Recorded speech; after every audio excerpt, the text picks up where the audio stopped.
पांडे जी, अशोक गहलोत जी, सचिन पायलट जी,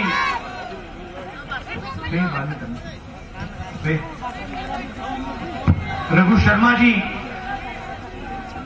stage पे Congress party के वरिष्ठ नेता, यूथ कांग्रेस, एनएसयूआई, महिला कांग्रेस, सेवा दल के हमारे सब लोग, भाइयों और बहनों, प्रेस के हमारे मित्रों, आप सबका यहां बहुत बहुत स्वागत। मैंने भी देखा आप काफी दूर दूर से चल के आए हो, काफी कष्ट हुआ यहां आने के लिए गर्मी में। बहुत बहुत धन्यवाद।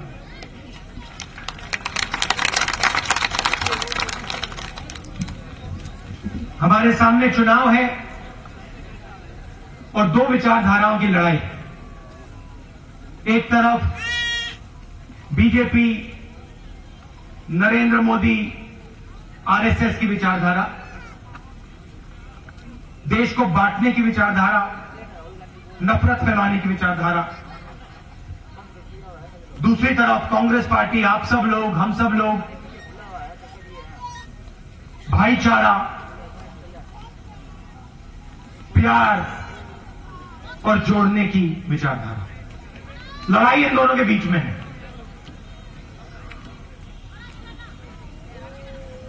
पिछले 5 साल से नरेंद्र मोदी जी दो हिंदुस्तान बनाने की कोशिश कर रहे हैं। एक अमीरों का हिंदुस्तान, प्राइवेट हवाई जहाज वाला हिंदुस्तान, अनिल अंबानी जैसे लोगों वाला हिंदुस्तान, और दूसरा किसानों का, छोटे दुकानदारों का, व्यापारियों का, मजदूरों का, माताएं बहनों का, बेरोजगार युवाओं का हिंदुस्तान। हमारा कहना है कि एक झंडा है। इस देश के दो झंडे नहीं।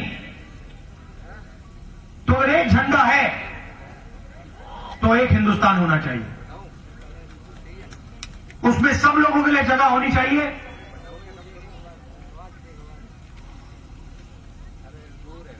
नरेंद्र मोदी जी के हिंदुस्तान में सिर्फ अमीर लोग सपना देख सकते हैं। किसानों को, गरीबों को, बच्चों को स्कूल भेजना पड़ता है, लाखों रुपए पहले निकाल के देने पड़ते हैं, किसी उद्योगपति को देने पड़ते हैं। हमारी माताएं बहनें बीमार होती हैं,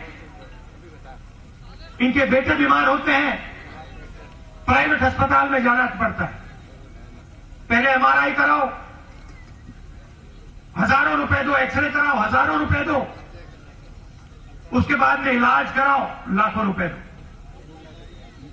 कैंसर हुआ, दिल का दौरा पड़ा, जेब में पैसा नहीं है तो इलाज नहीं किया जा सकता नरेंद्र मोदी जी के हिंदुस्तान में। और हर भाषण में कहीं ना कहीं वायदा करते हैं। 15 लाख रुपए हर बैंक अकाउंट में नरेंद्र मोदी ने डालने का कहा। 15 लाख रुपए दे दूंगा, बस मुझे वोट दे दो। प्रधानमंत्री मत बनाओ, चौकीदार बनाओ। और फिर चौकीदार एक बार बन गया, चौकीदार बन गया तो फिर देखना मैं 15 लाख रुपए आपके बैंक अकाउंट में ऐसे डालूंगा। अच्छा, वहां नहीं रुकने वाला, 2 करोड़ युवाओं को रोजगार भी दे दूंगा, प्रधानमंत्री बनाया तो। किसानों को भी कर्जा माफ कर दूंगा। मतलब जो भी उनके मन में आया उन्होंने कह दिया। 15 लाख रुपए नहीं मिले, 2 करोड़ युवाओं को रोजगार नहीं मिला, किसानों का कर्जा माफ नहीं हुआ, उल्टा नोटबंदी कर दी और गब्बर सिंह टैक्स लागू कर दिया।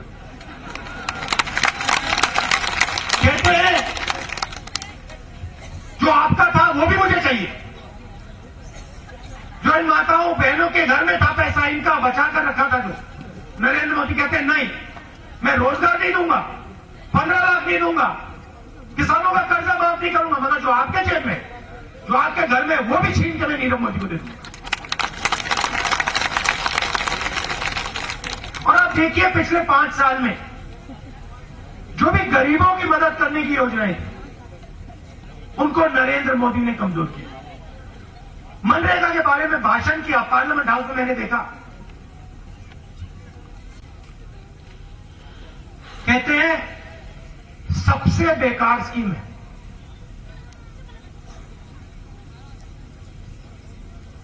कांग्रेस पार्टी जनता से गड्ढा खुदवाती है। मनरेगा उनको समझ में नहीं आई, उनको यह भी नहीं पता कि जब यूपीए की सरकार थी, मनरेगा ने, भोजन के अधिकार ने, किसान कर्जा माफी ने 14 करोड़ लोगों को गरीबी से निकाला।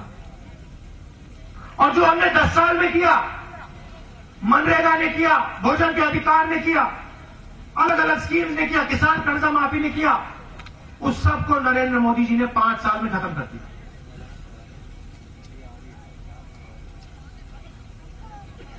फिर कहते हैं मैं चौकीदार। पहली बात उन्होंने आपसे यह नहीं बताया वो चौकीदार किसके हैं। किसान के घर में चौकीदार होता है? आपने किसान के घर में चौकीदार देखा कभी? किसी बेरोजगार व्यक्ति के घर में आपने चौकीदार देखा? बेरोजगार युवा के घर में चौकीदार देखा? अनिल अंबानी के घर में चौकीदार देखा? कितने चौकीदार हैं उसके घर में? लाइन लगी है चौकीदारों की। तो नरेंद्र मोदी जी ने आपको यह नहीं बताया कि मैं भैया आपका चौकीदार नहीं हूं, मैं अनिल अंबानी जैसे, नीरव मोदी जैसे लोगों का चौकीदार हूं।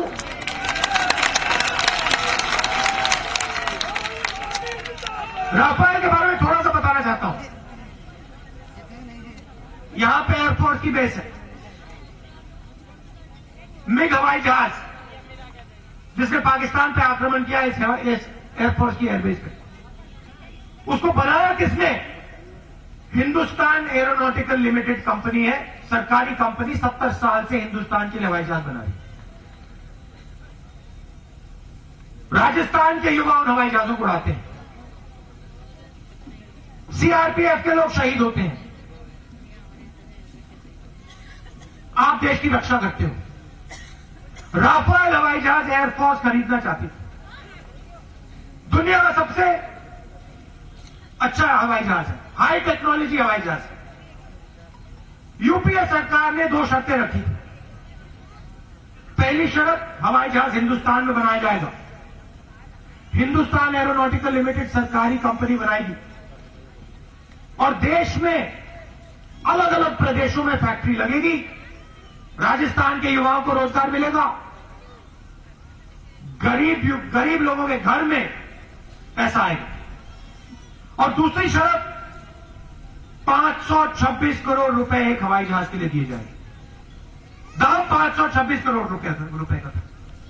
8 साल नेगोशिएशन हुआ, 8 साल बातचीत हुई, एयरफोर्स के लोगों ने बातचीत की, अंत में 526 करोड़ रुपए एक हवाई जहाज के लिए हिंदुस्तान की सरकार को देना।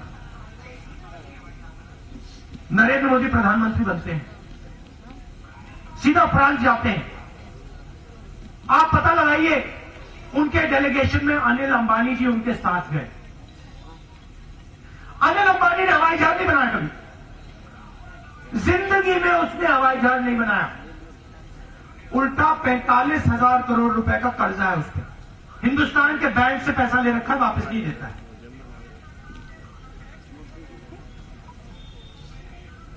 नरेंद्र मोदी जी ने फ्रांस के राष्ट्रपति से कहा कि देखिए एचएएल को परे कीजिए, ये अनिल अंबानी है, मेरा आदमी है, इसे आप राफेल हवाई जहाज का कॉन्ट्रैक्ट दीजिए।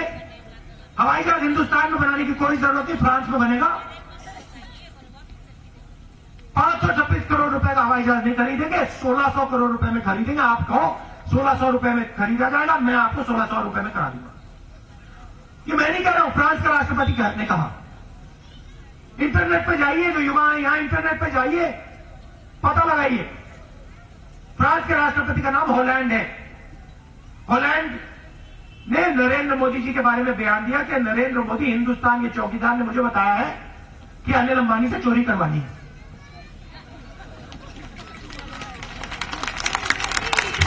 सीबीआई का डायरेक्टर खड़ा होता है, कहता भैया देखो मैं इंक्वायरी करूंगा। 1:30 बजे रात को नरेंद्र मोदी उसे हटा देता है। सुप्रीम कोर्ट कहता है इसको वापस लाओ, इसने क्या गलती की? नरेंद्र मोदी जी उसको वापस लाते हैं और फिर 5-6 घंटे फिर परे कर देते हैं। हिंदुस्तान के डिफेंस मिनिस्टर पर्रिकर ने कहा कि इस नई डील के बारे में मुझे कुछ नहीं मालूम, प्रधानमंत्री से जाकर पूछिए। एयरफोर्स के डॉक्यूमेंट्स निकलते हैं, कागज निकलते हैं, उसमें एयरफोर्स के जो नेगोशिएशन टीम थी उन्होंने साफ लिखा है कि नरेंद्र मोदी जी ने सीधा सौदा फ्रांस की सरकार और डासॉल्ट कंपनी से किया है, हमें परे कर दिया और उन्होंने, प्राइम मिनिस्टर ने सीधा सौदा किया है। तो भाइयों और बहनों, चौकीदार जरूर है मगर आपके नहीं, अनिल अंबानी के। और उसके जेब में नरेंद्र मोदी ने 30,000 करोड़ रुपए आपका पैसा डाला। देखिए पहले नारा चलता था अच्छे दिन आएंगे, अब नया नारा चला है, देखिए चौकीदार, ये देखिए चौकीदार चौकीदार। अब देखिए पिछले 5 साल में 3.5 लाख करोड़ रुपए, 3.5 लाख करोड़ रुपए नरेंद्र मोदी जी ने, अरुण जेटली जी ने हिंदुस्तान के 15 सबसे अमीर उद्योगपतियों का कर्जा माफ किया है। हमने पार्लियामेंट हाउस में सवाल पूछा, उन्होंने जवाब दिया 3.5 लाख करोड़ रुपए हमने माफ किया है। हिंदुस्तान की सरकार ने किसानों का कितना रुपया माफ किया है? 1 रुपया नहीं माफ किया। हम यहां चुनाव लड़े, मध्य प्रदेश छत्तीसगढ़ में चुनाव लड़े, हमने कहा और मैंने आपसे वायदा किया था 10 दिन नहीं लगेंगे, राजस्थान, छत्तीसगढ़, मध्य प्रदेश के किसान का कर्जा माफ होगा, गारंटी है और कुछ नहीं। लिख के आप ले लो, आसमान फट जाए, कुछ भी हो जाए, 10 दिन के अंदर कर्जा माफ हो जाएगा। 2 दिन लगे, 2 दिन के अंदर गहलोत जी ने, सचिन पायलट जी ने, कमलनाथ ने, भूपेश बघेल जी ने कर्जा माफ कर दिया सबका।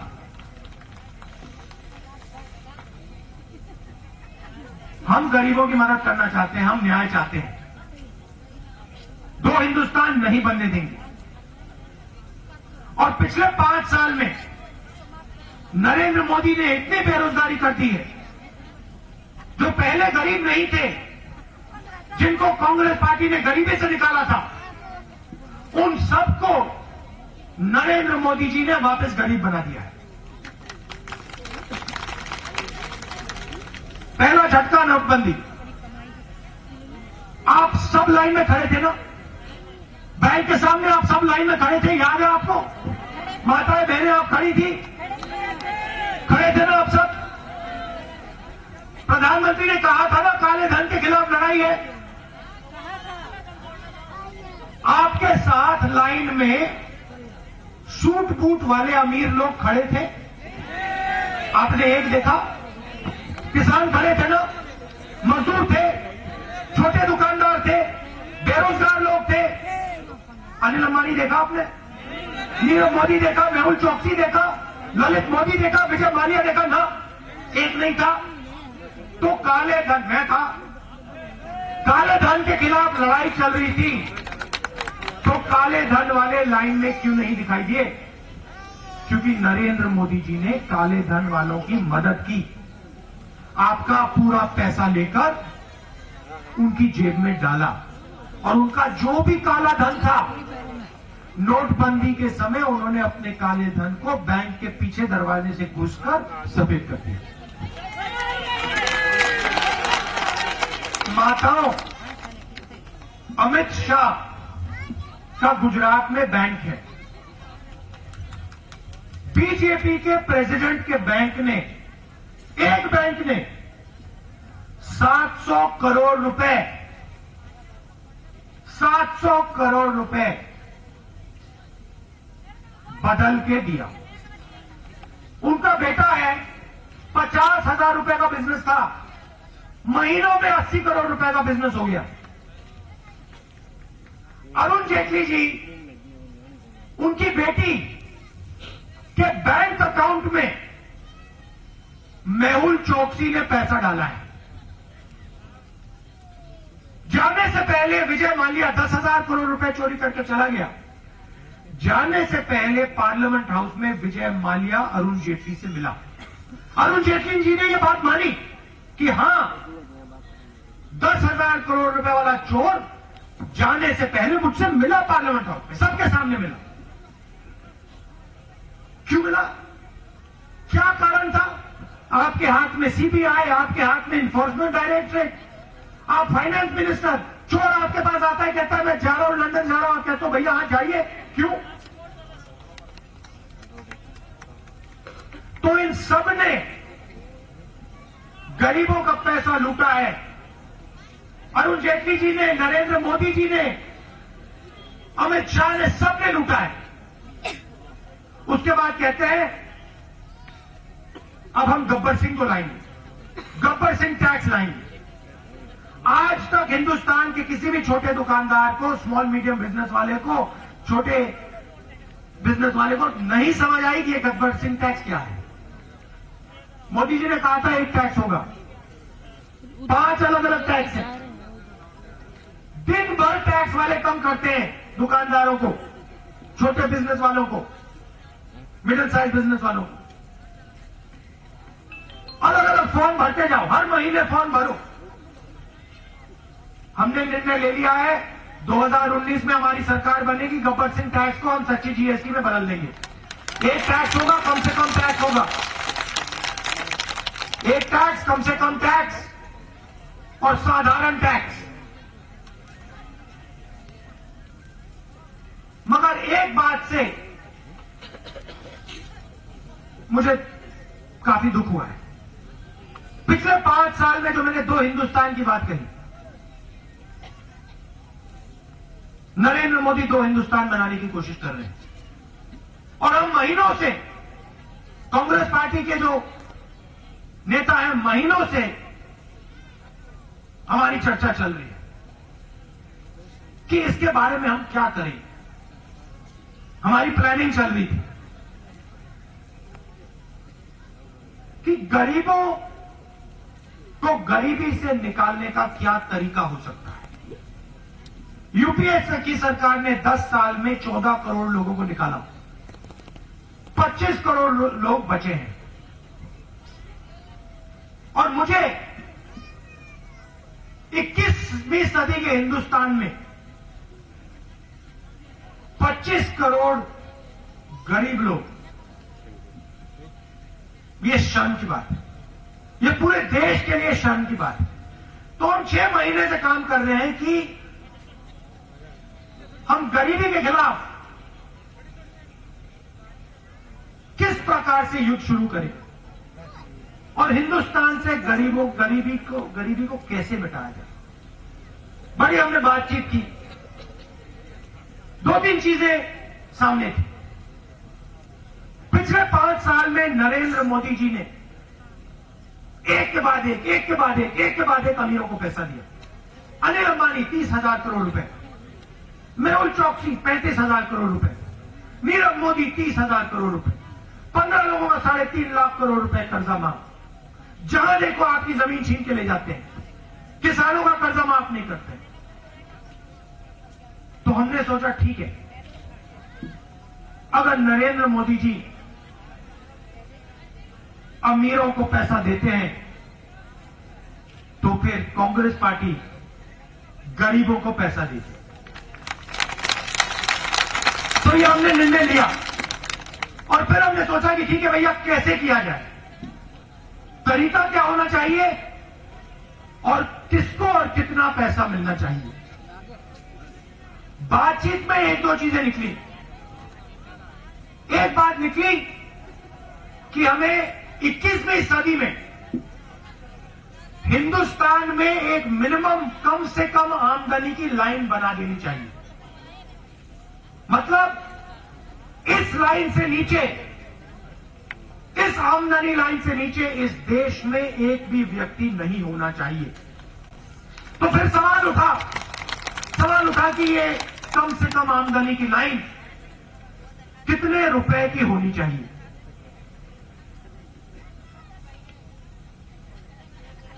मैं खुशी से आपको बताता हूं, गर्व से आपको बताता हूं कि 2019 में कांग्रेस पार्टी की सरकार बनने के एकदम बाद हिंदुस्तान की मिनिमम कम से कम आमदनी लाइन 12,000 रुपए प्रति महीना होगी। 12,000 रुपए हर महीना हिंदुस्तान की कम से कम आमदनी लाइन होगी। अब आप मुझसे कहोगे, ठीक है भैया, आपने निर्णय ले लिया कि 12,000 रुपए हर महीने कम से कम आमदनी लाइन होगी, तो क्या हुआ? तो मैं आपको बताता हूं, जो भी इस लाइन से नीचे है, किसी भी धर्म का, किसी भी जात का, स्त्री पुरुष जो भी है, किसी भी प्रदेश का, उसको कांग्रेस पार्टी उसके बैंक अकाउंट में सीधा पैसा डालकर उसकी कम से कम आमदनी को 12,000 रुपए बना दिया। मतलब दूसरे तरीके से बताता हूं, मतलब हिंदुस्तान के सबसे गरीब 20% लोगों को, अच्छी तरह सुनिए, धमाका है ये, बम फटेगा। हिंदुस्तान के 20% सबसे गरीब लोगों को हर साल कांग्रेस पार्टी की सरकार 72,000 रुपए बैंक अकाउंट में डाल के दे देगी। मतलब गरीबी पे ये कांग्रेस पार्टी का सर्जिकल स्ट्राइक। हम अब हिंदुस्तान से गरीबी को मिटा देंगे। उन्होंने गरीब को मिटाने का काम किया, हम अब गरीबी मिटाने का काम शुरू कर देंगे। मतलब दूसरे तरीके से बताता हूं, 72,000 रुपए हर परिवार को साल का, 5 साल में 3,60,000 रुपए उस परिवार के बैंक अकाउंट में कांग्रेस पार्टी डाली।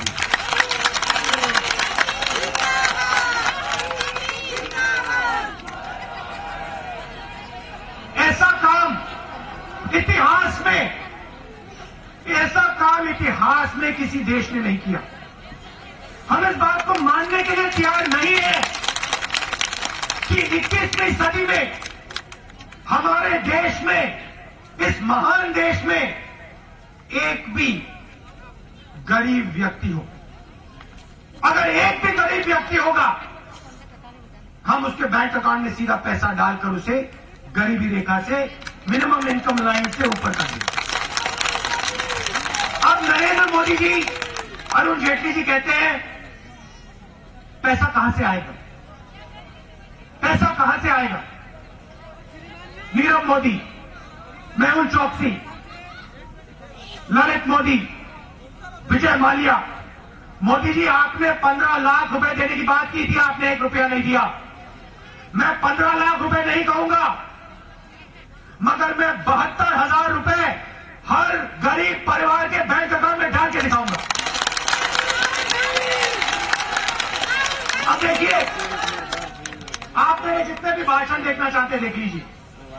पिछले चुनाव में मैंने कर्जा माफी का वायदा किया था। 3 प्रदेशों में कहा था 10 दिन के अंदर हो जाएगा। 2 दिन के अंदर हुआ। मनरेगा की लड़ाई लड़ी, पूरे देश में आप आपको मनरेगा दिया, भोजन का अधिकार कांग्रेस पार्टी ने दिया, जमीनी अधिग्रहण बिल कांग्रेस पार्टी ने करके दिया। भाई और बहनों, जो हम कहते हैं हम करते हैं, और मैं आपको गारंटी दे रहा हूं, स्कीम का नाम न्याय है। पूरे हिंदुस्तान में न्याय होगा, न्याय चलेगा, और गरीब से गरीब लोगों के बैंक अकाउंट में हम न्याय स्कीम के माध्यम से 72,000 रुपए साल के डाल देंगे। मैंने जैसे कहा, कुछ भी हो जाए, आसमान फट जाए, कोई फर्क नहीं पड़ता। कांग्रेस पार्टी है हिंदुस्तान के लिए, हिंदुस्तान के गरीब के लिए काम करके दिखा दीजिए। सबसे बड़ी मुश्किल देश के सामने बेरोजगारी की। जहां भी देखो बेरोजगारी होगा। नोटबंदी, जीएसटी, ये काम करके नरेंद्र मोदी जी ने बेरोजगारी बढ़ा दी। 45 साल से सबसे ज्यादा बेरोजगारी आज। हमारी सरकार गरीबी के खिलाफ गरीबी से लड़ाई लड़ेगी, मगर बेरोजगारी को भी मिटाने का काम हम करेंगे। हम आपको 50-60 चीजें नहीं बोलेंगे, मगर हम आपको ये बोलेंगे कि किसान की रक्षा और युवाओं को रोजगार हम अपना पूरा खून पसीना, पूरा समय लगा के आपको दे देंगे। बेरोजगारी क्यों है मैं आपको बताता हूं। बेरोजगारी क्यों है मैं आपको बताता हूं। हिंदुस्तान के सब बैंक जो हैं, इनको नरेंद्र मोदी जी ने 15-20 लोगों के हवाले कर दिया है। नीरव मोदी, मेहुल चौकसी, विजय माल्या, ऐसे लोग जो युवा हैं, जो छोटा बिजनेस खोलना चाहते हैं, जो छोटे दुकानदार हैं, जो स्मॉल एंड मीडियम बिजनेस वाले हैं, उनको बैंक से 1 रुपया नहीं मिलता। तो हम उनके लिए, युवाओं के लिए, छोटे बिजनेस वालों के लिए हिंदुस्तान के बैंक का दरवाजा खोलेंगे और आपको आसानी से बैंक लोन दिलवाएंगे। हिंदुस्तान के युवा देश की मदद करना चाहते हैं। हर युवा अपना छोटा बिजनेस खोलना चाहता है, मगर बैंक के दरवाजे बंद हैं। बैंक की चाबी अनिल अंबानी के हाथ में, नीरव मोदी के हाथ में, मेहुल चौकसी के हाथ में। हम बैंक की चाबी नीरव मोदी के हाथ से छीनकर आपके हाथ में डाल दें। किसान दिन भर खेत में काम करता है, चिलचिलाती धूप में काम करता है, और फिर मंडी में जाके उसे सही दाम नहीं मिलता। अपना माल वो नहीं बेच पाता सही दाम। हम आपके खेत के बिल्कुल पास फूड प्रोसेसिंग का कारखाना लगाएंगे, जहां आप आलू उगाते हो, आलू के चिप्स का, टमाटर केचप का, सोयाबीन के तेल का, जो भी आप उगाते हो, उसका कारखाना आपके खेत के बिल्कुल पास लगेगा और आप सीधा उस कारखाने में जाके अपना माल बेच पाओगे और आपका माल पूरे हिंदुस्तान में जाएगा। आपके खेत को हम सिर्फ हिंदुस्तान के शहरों से नहीं जोड़ेंगे, हम आपके खेत को दुनिया के शहरों से जोड़ देंगे कि आपका माल सीधा सिर्फ हिंदुस्तान के शहरों में ना जाए, अमेरिका के शहरों में, चाइना के शहरों में, जापान के शहरों में, इंग्लैंड के शहरों में जाए और आपको अपने माल के लिए सही दाम मिले, आपकी मेहनत के लिए सही दाम मिले।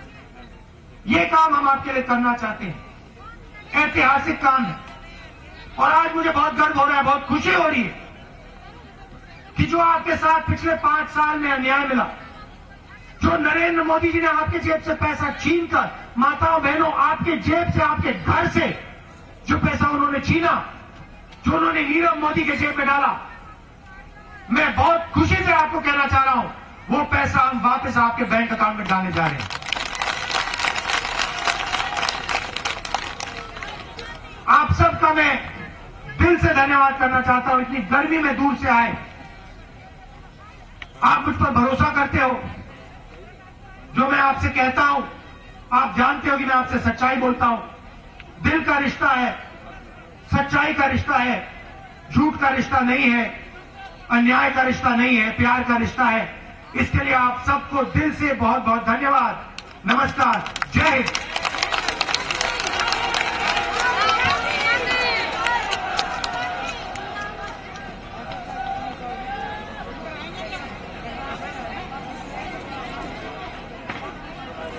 तो कांग्रेस के राष्ट्रीय अध्यक्ष राहुल गांधी को सुन रहे थे आप। इस मंच से जम करके बीजेपी पर सीधे सीधे प्रधानमंत्री नरेंद्र मोदी को भी निशाने पर लिया इन्होंने, और चौकीदार चोर है कि नारे इस मंच से एक बार फिर इन्होंने लगवाए हैं।